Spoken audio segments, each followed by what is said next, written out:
एकदा शाळेमध्ये कॉलेजात फंक्शन होतं आणि सर्व मुलांनी आपापल्या पालकांना घेऊन येण्याची विनंती केली होती.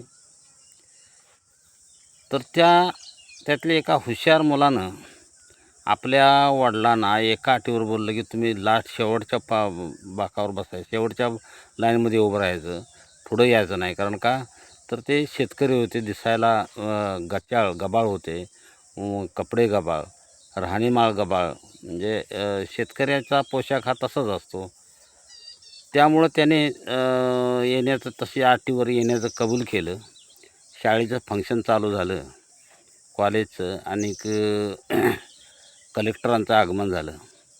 कलेक्टर आले आणि सत्कार झाल्यानंतर त्यांनी बोलायला चालू केलं. अचानक नजर कलेक्टरांची त्या मुलाच्या वडिलांच्यावर पडली आणि त्यांनी पोलिसांना सांगितलं की त्या माणसाला घेऊन या म्हणून.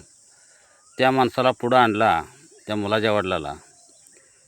ते कलेक्टर त्याच्या पाया पडले आणि पाया पडून आपल्या गळ्यातला हार त्यांच्या गळ्यात घातला आणि सगळ्यांना सांगितलं की या माणसामुळं मी कलेक्टर झालो, कारण या माणसानं माझी 10वीची फी भरली.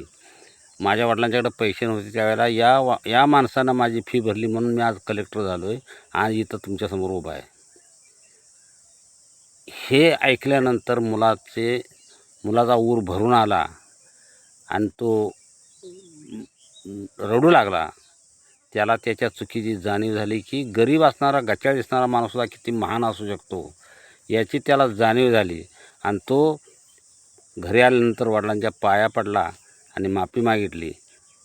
अशा तऱ्हेनं गबाळ गचाळ दिसणारा वडील आपण कधीही त्याला दुर्जन धरू नये, कारण गरीब असणारे किंवा गचाळ असणारे हे सुद्धा किती उच्च कोटीचे असतात याचं उदाहरण मी सांगितलं आहे.